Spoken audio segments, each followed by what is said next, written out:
Thank you, Mr. Chair, for having the hearing, and to our ranking member as well. And thank you to the panel for being here today. Commissioner Rosenworcel, I wanted to ask you a question following up on a line that I think Senator Wicker began to cover with Chairman Pai. And Chairman Pai included in his testimony a discussion of net neutrality and quoted from a Washington Post piece from February of this year, which gave the claim, and I think Senator Wicker mentioned this, that the FCC's repeal of net neutrality rules would slow down Internet traffic speeds, and the article gave it 3 Pinocchios. So I'd like to ask unanimous consent to insert the full article into the record. Without objection. Thank you. Because the full piece goes on to state that the Internet traffic hasn't slowed yet. The piece goes on to say, and I quote, "That could change in time. As the D.C. Circuit said, broadband companies could make more money from paid prioritization, and it's common sense to think they might try it. These providers have the ability and the incentive to slow down or speed up Internet traffic, and they've engaged in these practices in the past." So, Commissioner Rosenworcel, is there anything that would stop an ISP from blocking certain websites and content right now, given the FCC's rollback of net neutrality rules? Thank you, Senator, for the question. The answer is no. We gave them the legal right to block websites and censor online content. I mean, I don't think that's a good thing, but I do know this. Now that they have the legal right, all they have to do is combine it with their existing business incentives and technical ability, and I think history will demonstrate if you've got legal right, business incentive, and a technical ability, it will happen. And thank you for that. How will this impact consumers and my state and consumers across the country who rely on the Internet as an even playing field for business and for innovation?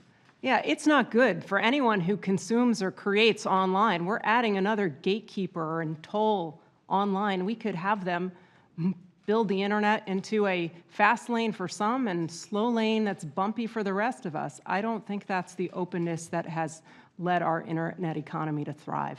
Thank you very much. Chairman Pai, another topic that I'd like to cover. The last time you testified before this committee, you frankly struggled to respond to a very basic question about whether you believe the press is the enemy of the people, as President Trump continues to assert. Since that hearing, more reporters have been roughed up and assaulted. The administration has shut certain reporters out of press conferences, and the president's rhetoric against the media has increased. So today, the media is fighting back with words. Today, in a coordinated effort, over 350 newspapers published editorials decrying this rhetoric and standing up for the freedom of the press.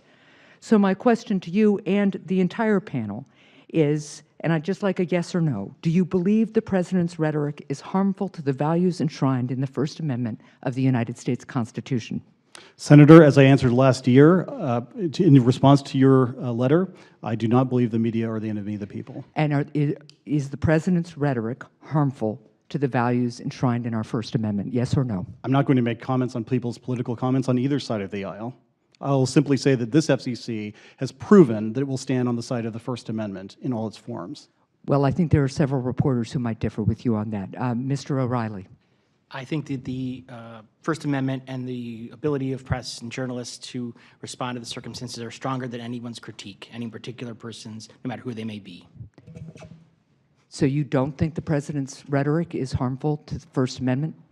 I don't think it's appropriate for me to comment about the President of the United States on this context, but I think the Constitution, First Amendment, and the journalistic integrity is stronger than anyone's critique. And so the First Amendment is the only amendment in our Constitution that singles out a particular industry as absolutely vital to our freedom and our democracy, and yet when the President of the United States, who swore to uphold the Constitution of the United States of America, says that very industry is the enemy of the people, you don't think that's harmful? no, I said I don't believe, and I've said this previously, I don't believe that comment that he made was accurate. I don't, just like Commissioner or Chairman Pai, I agree that they're not the enemy of the people. I've said that before.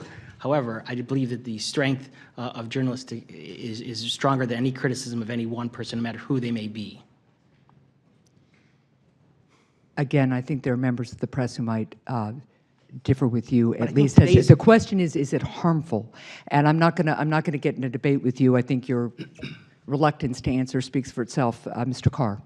Senator, thanks for the question. The First Amendment operates as a restraint on the government. The idea is that we don't put a thumb on the scale in favor of one speaker or the other. The whole purpose of the First Amendment is to encourage strong, robust, perhaps rough in some situations, discourse. At the FCC, my job is to act consistent with the First Amendment in every single thing that I do, and act consistent with the First Amendment rights of the media and the journalists, and I can commit to you that I'll continue to do that. Well, and I'll continue to note the avoidance of the question I asked Commissioner Rosenworcel. This is simple. This is easy. Yes, it's harmful. Thank you very much. And thank you, Mr. Chair. Thank you, Senator Hassan. Senator Tester.